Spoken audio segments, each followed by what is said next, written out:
Yeah. I mean, this kind of gets to the center of my message, like I think that in order to address the meaning crisis, we actually have to kind of invite people back into their body, and that there are fundamental reconnections that we have to make with the world.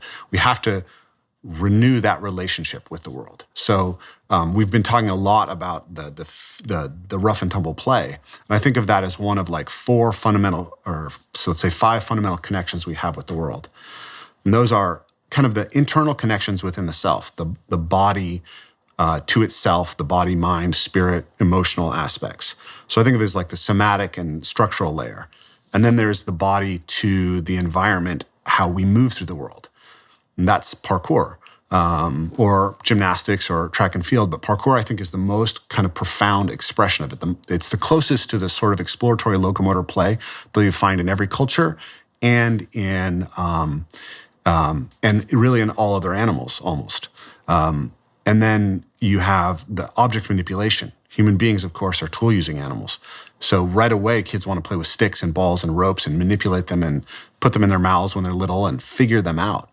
And then there's other people, which is the rough and tumble aspect that we've talked about.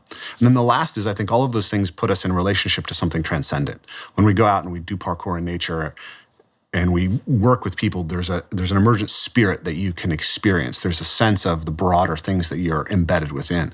And that in order to cultivate wisdom, we actually have to get all the way down into the body, all the way into, like our friend John Vervaeke would say, that those lower 3 Ps of knowing, the participatory, perspectival, and procedural, those have to be played out through embodied practices.